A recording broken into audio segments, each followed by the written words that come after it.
그런 날이 되기를 예수님의 이름으로 축원합니다. 아멘. 오늘 말씀은 이제 어제 계속 이어서 이제 속건제 드리는 규례와 그리고 화목제를 드리는 규례, 그리고 피와 기름을 먹지 말라는 것과 또 화목제물 중에서 제사장이 받을 소득들, 그리고 맺는 말, 이렇게 되어 있습니다. 먼저 우리가 레위기 7장 38절 맨 마지막 절을 먼저 읽어보면요.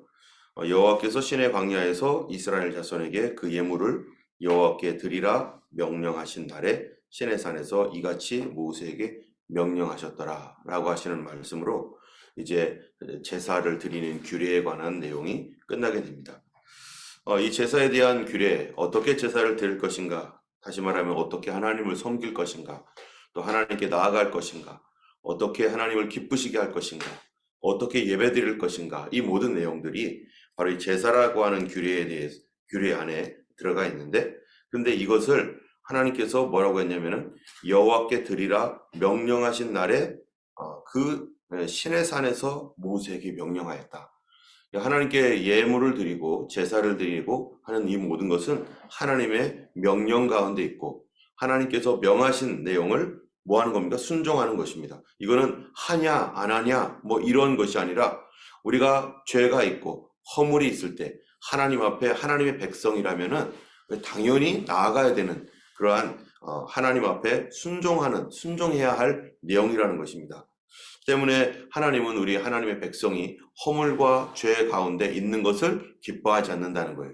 하나님은 하나님의 백성으로서 정결하고 깨끗하게 하나님께 항상 있기를 기뻐하시는 것입니다. 우리 아이들도 마찬가지잖아요. 부모님들이 아이들을 볼 때 항상 꾀죄죄하고 더러운 거 묻혀 있고 몸에서 냄새나고 그러면요, 그 깔끔한 엄마들은 어떻게 합니까? 이 아이를 어떻게든지 씻기고 깨끗하게 씻기려고 계속해서 그렇게 애를 쓸 것입니다. 애들은 밖에 나가서 놀다가 막 온갖 더러운 거 묻혀오면은 그 방 안에 그런 것들이 막 그냥 막 더럽힌 거를 묻히고 다니니까. 그래서 깨끗하게 씻어서 정말 이 아이가 건강적으로나 여러 가지에서 좋은 환경과 또 건강과 또 좋은 습관을 유지하기를 원하는 것처럼 하나님께서 주님의 백성들에게 영적으로 그들의 삶이 어떻게 돼야 되는가. 특별히 우리는 어제에 이어서 오늘도 속건제 규례라고 하는 이 규례에 대해서 계속 보고 있습니다. 원래 여러분 우리가 속건제를 드릴 때 6장에서 봤었을 때 속건제는 어떠한 죄를 범했었을 때 드리는 제사입니까? 우리가 6절에 봤었을 때 여호와께 신실하지 못하여 범죄한 경우, 하나님께 신실하지 못하여 사람에게 범죄한 경우, 이 사람에게 범죄한 경우는 뭐냐면 이웃이 맡긴 물건, 전당물을 속이거나, 다시 말하면 속이는 죄예요. 다른 사람들에게 속이는 죄, 약속을 위반하고 속이는 죄. 그런데 이 속일 때, 다른 사람들을 속일 때 우리가 속이는 것은 몰래 하는 거잖아요. 모르게. 결국 어떤 사람들은 내가 속는 줄을 모르는 사람도 있어요. 그래서 이 사기꾼들 이렇게 보면은 특별히 장사할 때 보면은 이 장사하는 사람들이 이거를 뭐 엄청 깎아주는 것처럼 막 얘기하고 그렇게 하면서 사실은 자기 속은 다 차리고, 상대방은 산 사람들은 싸게 샀네, 좋게 샀네 하지만 사실은 그만한 가치가 되지 않는 것들을, 그렇지 않은 물건들을 마치 싸게 산 것처럼 그렇게 속게 만들어서, 그런 것도 속이는 거죠. 속이는 것은 상대방이 모를 수도 있고 상대방이 알 수도 있고 또는 다른 사람들은 모르는 거예요. 때문에 이 속이는 거, 다른 사람들을 속이는 죄송합니다, 제가.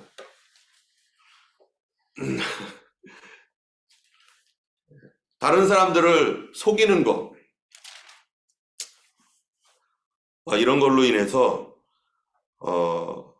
마음이 상하고 또 모든 하는 일들이 어려워질 때 하나님 앞에 결국 이게 뭐냐면은 신실하지 않기 때문이라는 겁니다. 나 자신이 개인적으로 하나님 앞에 어떻게 있을 것인가? 나는 어떻게 하나님 앞에, 아무도 모를 때 나는 하나님 앞에 어떤 사람인가?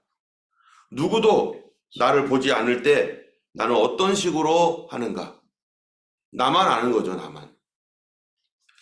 이러한 그 범죄들, 또 남의 물건을 줍고도 사실을 부인하는 거, 그렇죠? 이것도 마찬가지예요. 다른 사람들은 몰라요. 내가 주었는데 사람들이 주변에서 야, 이거 어디 있지? 혹시 봤어? 아니, 나 몰라. 이런 식으로 하는 거. 또 이 거짓 맹세를 하고, 이런 일들 중에 하나라도 범죄하게 되면 이것은 하나님 앞에 허물이 있는 것이다. 그러므로 이런 사람들은 이 속건제를 하나님 앞에 드리라는 것입니다. 그러면은 이러한 속건제를 드리는 규례는 번제물을 잡는 곳에서 2절에 보니까 번제물 잡는 곳에서 속건제물을 잡을 것이고, 제사장은 그 피를 사방에 뿌릴 것이고, 기름을 모두 드려야 되고, 또 기름진 꼬리와 내장에 덮인 기름, 두 콩팥, 그 위에 기름, 허리 쪽에 있는 기름, 간에 덮인 껍질과 콩팥을 함께 떼어내고, 그리고 그것을 불살라서 화제물로 드려라. 여러분, 이게 무슨 말인가? 7절에 보면은 속죄제와 속건제의 규례는 같으니 그 제물은 속죄하는 제사장에게 돌아갈 것이다 하면서, 우리가 뭐 지금은 제사라는 제도가 이제는 이미 사라졌고 없기 때문에 우리가 이거를 과연 알아야 되는가 이렇게 생각할 수도 있어요. 그러나 그 하나님께서 굳이 이런 얘기들을 디테일하게 말하고 하나님의 말씀을 영원한 말씀으로 우리에게 주신 이유는 이 안에 하나님께서 우리에게 주신 귀한 뜻이 있기 때문입니다. 이 내용들을, 왜 이런 것들을 드리고 왜 기름을 드려야 되고, 구체적으로 여기 꼭 이런 것까지 하나님께서 이렇게 드리라고 하는지에 대해서는 오늘 저녁에 그러한 그 제사 제도에 관한 이런 내용들이 있으니까 그때 얘기하고요. 이 속건제는 화목제는요, 특별히 어떤 제사냐면은 기름을 드리는 제사예요. 기름을. 그리고 여기 뒤에 보면 화목제 규례가 나오죠. 이 화목제물을 드릴 때 이 기름을 드리는 제사가 화목제이고, 두 번째로는 그런데 이 속건제도 화목제와 마찬가지로 기름을 드리고, 속건제 안에 또 속죄제라고 하는 것과 같이 같은 제사로서, 그런데 이름은 다른데 방법은 같은 방법으로 이렇게 하나님께 드리는 제사. 속건제, 특별히 속건제가 속죄제와 특별히 다른 점은 뭐냐면요, 거기에 20% 다른 사람의 물건을 훔쳤거나 속였거나 빼앗았거나 모른다고 부인했거나 그랬던 것들을 있다면, 속죄제는 하나님 앞에 범죄하여 나아가서 그 제사를 드림으로 끝나지만, 속건제는 반드시 뭐가 있어야 되는 거예요? 배상해 줘야 되는 거예요. 배상해야 되는 거. 내가 누군가에게 약속을 위반하고 어기고 그래서 그 사람이 손해를 보고, 여러분, 그런데 이런 사람들이 손해를 보고 그랬었을 때 일어나는 게 뭐냐면은 그냥 손해보고 끝나는 게 아니라 마음이 상한단 말이죠. 그래서 속건제는 죄라고 말하기보다도 뭐라고 되냐면 허물이라고 하는 거예요. 허물. 어떤 사람에게 허물이 있을 때 그 허물을 뭐라고 우리는 얘기하냐면은요, 상한 마음이라는 거예요. 상한 마음. 누구를 상하게 했어요? 다른 사람을 상하게 한 마음. 그래서 이 다른 사람을 상하게 한 이 마음에 대한 보상으로서 하나님께서 뭐 해주신 거예요? 속건제를 드리라. 20%의 배상금을 그에게 주어서 그 상한 마음을 위로해주고 그 상한 마음에 대하여 보상해주는 것. 우리가 이 속건제를 드릴 때 어떤 그 목사님이 속건제에 대해서 이런 얘기를 하더라고요. 그래서 우리는 자꾸 어떤 관점에서 보냐면 죄를 범한 사람의 관점에서 속건제를 이렇게 보는데, 이 반대로 보니까 이 속건제는 당한 사람 입장에서는 어떤가라고 하는 관점을 가지고 어떤 목사님이 얘기하는 걸 듣고 정말로 공감이 되더라고요. 속건제를 드릴 때 속건제를 드리는 이 다른 사람에게 허물이 된 사람, 다른 사람들을 힘들게 하고 어렵게 한 사람, 이 사람은 자기가 이거를 드리기 위해서 이 나머지 20%의 배상까지 갈 때, 여러분, 어떤 마음입니까? 이 사람은요, 자기가 아무도 모르는 거죠. 속인 거니까. 그런데 자기 마음속에 뭐가 생각난 거예요? 아하, 내가 하나님 앞에 이런 식으로 살면 안 되지. 내가 더 이상 다른 사람들을 이렇게 속이면서 다른 사람은 속는 줄도 모르고 있는데 나는 아는 거예요. 다른 사람들은 자기는 괜찮다라고 생각하고 있는데 내 양심은 아닌 거예요. 이런 사람은 정말 어떤 사람입니까? 하나님과 나 사이에 화목하기를 원하는 사람이에요. 하나님을 정말로 신실하게 다시 그 신실함이 회복되기를 원하는 사람이에요. 이 사람이 하나님 앞에 나아갈 때 속건제를 드린다고 할 때 어떤 사람들은요, 아니 당신이 왜 속건제를 드려요? 아니 뭐를 잘못하셨길래 속건제를 드린다는 거예요? 이럴 수 있습니다. 그런데 자기 양심은 다른 사람 아무도 모르고 뭐라고 하지 않아도 내가 했던 일들에 대하여 내 양심이 알고 누가 알아요? 하나님이 아셔요. 하나님이 아시니까 이 양심의 가책 때문에 하나님, 내가 이거를 도저히 내 마음에 품고는 하나님과의 관계, 기도, 예배, 찬양, 헌금, 봉사, 어떤 것도 내 마음에 이것이 괴로움이 되어서 내가 할 수가 없겠습니다. 그럼 둘 중에 하나인 거죠.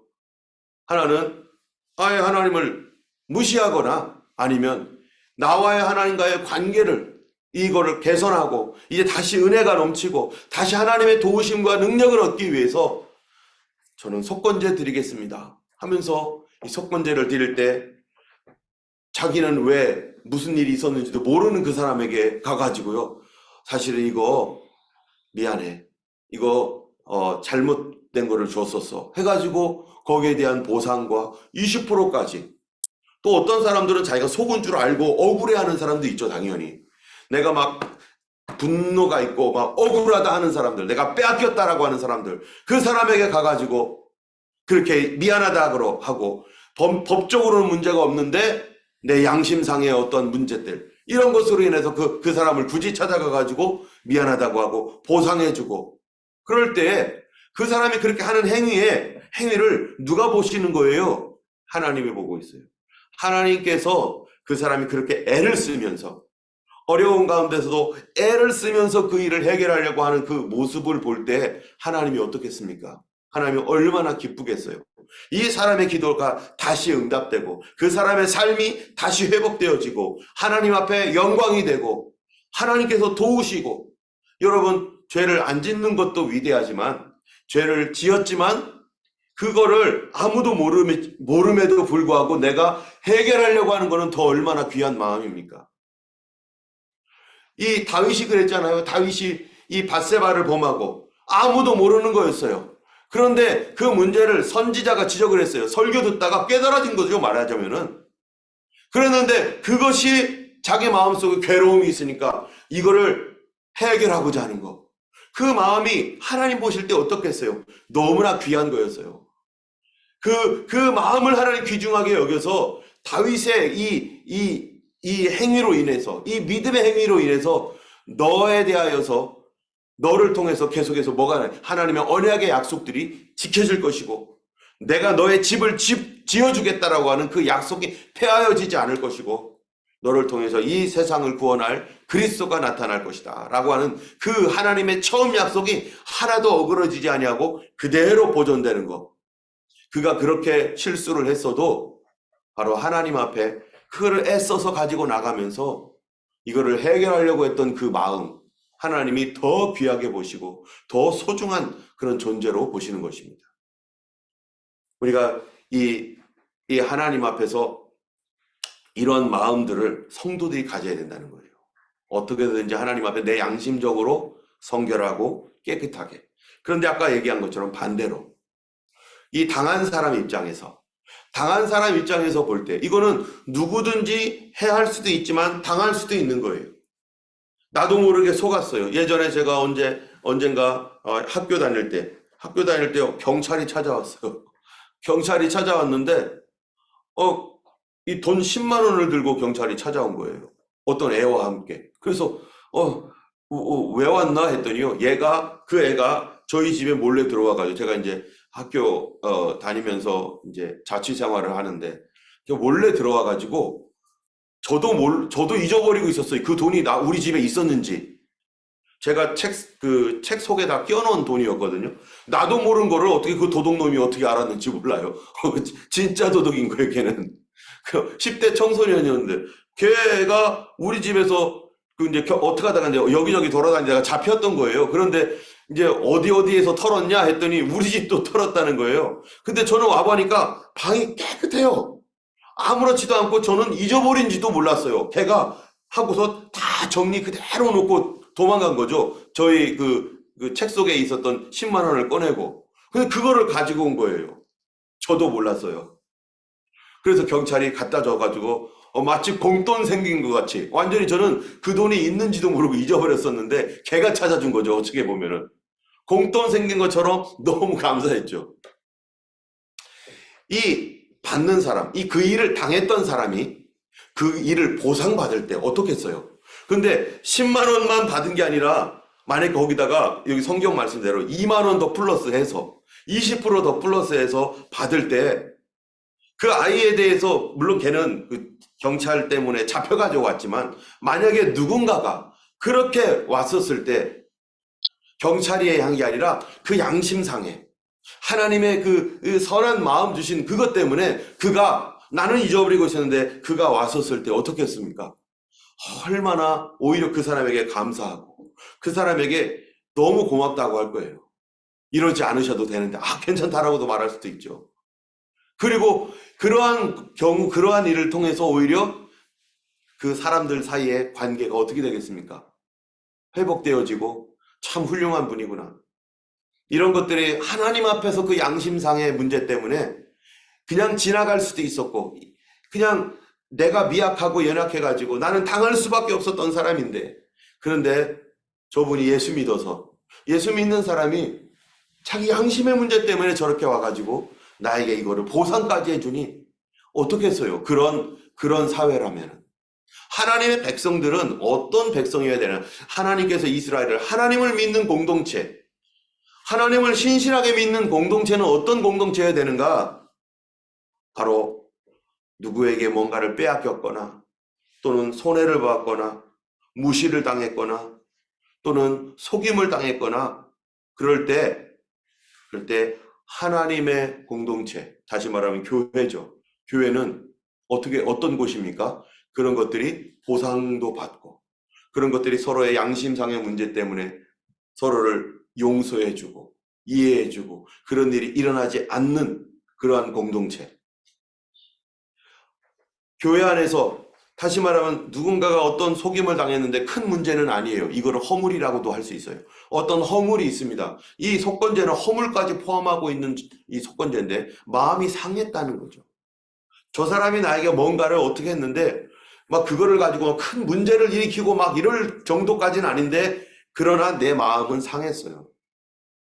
뭔가 나를 힘들게 만들었던 어떤 말들 나는 그 무심코 저 사람이 했지만 그 뱉었던 말이 내 마음을 상하게 하거나 또 내가 했던 한 행동 뭐 물건을 어떻게 이렇게 하고 저렇게 했는데 그게 다른 사람의 물건을 깨지게 만들었든지 뭐 어떻게 해서 가지고 교회에서 뭔가를 했는데 어떤 문제가 생겨가지고 뭔가가 브로큰 돼서 뭐 이렇게 했었을 때 뭐 그거에 막 엄청나게 큰 문제도 아니에요. 그런데 그거를 바라보는 주인의 입장이나 그런 주변 사람들의 입장에서 볼 때 마음이 상할 수가 있어. 왜 저걸 저렇게 다뤄? 왜 저걸 저렇게 하는 거야? 라고 하는 어떤 이런 것들이 있을 때 그것이 속건제물과 같으면 뭐예요? 그것이 생각날 때 내가 저렇게 하면 안 되는 거였는데 그래서 그거를 다시 원상 회복시키고 또 그 상했던 물건 때문에 마음이 상한 사람을 그를 위로해주는 그런 일들이 어디에서 일어나야 됩니까? 그게 교회 생활이라는 것입니다. 그래서 하나님의 교회에서는 모두가 신실하여서 하나님의 공동체는 모두가 신실하여서 누군가를 속이지 않는 공동체 그런 것이 온전한 교회 아니겠어요? 그런 것이 하나님이 기뻐하시는 것 아니겠어요? 더 이상 속이거나 빼앗거나 착취가 없는 곳 그런 곳이 하나님의 나라, 하나님의 사회 아니겠습니까? 바로 이러한 우리 하나님의 백성들은 거룩하고 정직하고 모든 것에서 어떠한 곳에서 있어도 안전하고 자유를 누리고 평화로운 그래서 교회에서 아무리 아무리 소중한 뭔가를 잃어버리고 보석을 잃어버려도 그 와보면은 다시 그 자리에 그대로 있는 거. 아무도 손대지 않고 어떠한 뭔가 값비싼 뭔가가 있거나 어떤 상황이 있어도 그것들이 그대로 모두가 정직하고 바로 평안하게 함께 살 수 있는 그런 사회. 그것이 하나님의 뭐예요? 속건제 사회입니다. 그런 하나님의 속건제가 있을 때 누가 뭐라고 하지 않아도 자기 양심상 하나님 앞에 바르고 정직하고 신실함을 지키고자 하는 그러한 믿음의 사람들이 있는 곳. 때문에 우리 주님은요, 이러한 그 속건제를 기쁘게 받으시고, 그리고 그런 것들로 인해서 하나님께서 다시 하나님과의 관계 회복시키시고, 우리 하나님의 은혜가 흐르게 하시는 것이죠. 또 여기에 화목제 드리는 규례도 있네요. 화목제 드리는 규례 더 좋은데, 우리는 이거는 저녁 시간에 시간이 안 돼서, 어쨌든 우리 삶 가운데 우리가 곰곰이 생각해 볼 때 말씀을 듣다가 또 기도하다가 또는 성경을 보다가 언제든지 내가 이거는 잘못된 거였구나. 내가 이것 때문에 다른 사람의 마음이 상했겠구나. 다른 사람의 마음이 상처를 받았겠구나 하는 것이 있다면 그런 것들이 어떤 것들은 그냥 미안해 하고 넘어갈 것도 있고 그냥 마음속에 내가 다시는 그러지 말아야지 하는 정도의 그런 것들도 있고 어떤 것들은 내가 굳이 찾아가 가지고 내가 보상까지 해줘야 되고 내가 미안하다고 말해주고 하는 어떤 그런 것까지 모든 것을 포함해서 바로 하나님 앞에서 내 양심상으로 하나님을 더 거룩하고 더 정결하고 더 선하게 그래서 우리 교회와 성도들은 안전하고 자유를 누리고 서로 평화로운 가운데 평강을 누릴 수 있는 우리가 되기를 원하고 그렇게 하나님께서 우리를 만들어 주실 줄로 믿습니다. 오늘 우리의 삶 가운데 속건제와 같은 그런 삶, 예수 그리스도는 그런 속건제 제물이 되셔서 우리를 용서하시고 우리가 갚아야 할 죄의 결과를 주님이 하나님 앞에 또한 갚으셨다는 것 우리가 늘 기억하면서 오늘도 믿음으로 살아가는 하루 되기를 예수님의 이름으로 축원합니다. 이 시간 제가 기도하고 우리 함께 기도하겠습니다. 거룩하신 하나님 아버지, 오늘도 하나님의 놀라우신 은혜와 사랑을 인하여 감사합니다. 우리가 마음의 양심 때문에 하나님 주신 믿음의 양심 때문에 우리 하나님 앞에서 정직하지 못했던 것들이 생각날 때마다 아버지 하나님이여 참으로 우리를 다루어 주시고 나를 위하여 속건 제물이 되어서 그의 피가 흘려지시고 우리가 그렇게 살도록 주님께서 피를 흘려주셨습니다. 우리가 거룩한 하나님의 백성이 되기까지 주께서 보혈의 피를 흘리셔서 아버지 하나님 내가 갚아야 할 하나님의 모든 죄악의 빛을 주님이 하나님 참으로 지옥의 빛을 하나님 십자가로 갚으신 것처럼 하나님 우리도 이 세상 살면서 아버지 하나님 앞에 양심상 거룩하고 정직한 하나님의 사람이 되게 하여 주시고 이 아버지 인간적인 욕심이나 하나님이 우리 속에 있는 하나님 내 분노와 내 감정으로 하나님 살아가는 것이 아니라 성령의 인도함 따라서 하나님의 뜻을 쫓아 살아갈 수 있는 저희가 되게 하여 주옵소서. 오늘 하나님의 저녁에도 함께 모일 때 성령님이 역사하여 주시고 오늘 하나님 특별히 5가지 제사에 대해서 하나님이 우리가 나눌 때 주께서 하나님이 우리의 삶이 하나님 앞에 어떠한 것인지 하나님이 어떻게 믿음으로 사는지를 배울 수 있는 하나님 시간이 되게 하여 주시고 깨닫는 시간 되게 하여 주시옵소서. 오늘도 성도들 한 사람 한 사람 지켜주시고 보호해 주시고 가는 곳마다 하나님의 뜻을 이루시길 간절히 원하옵고 우리 주 예수님 이름으로 기도드렸습니다. 아멘.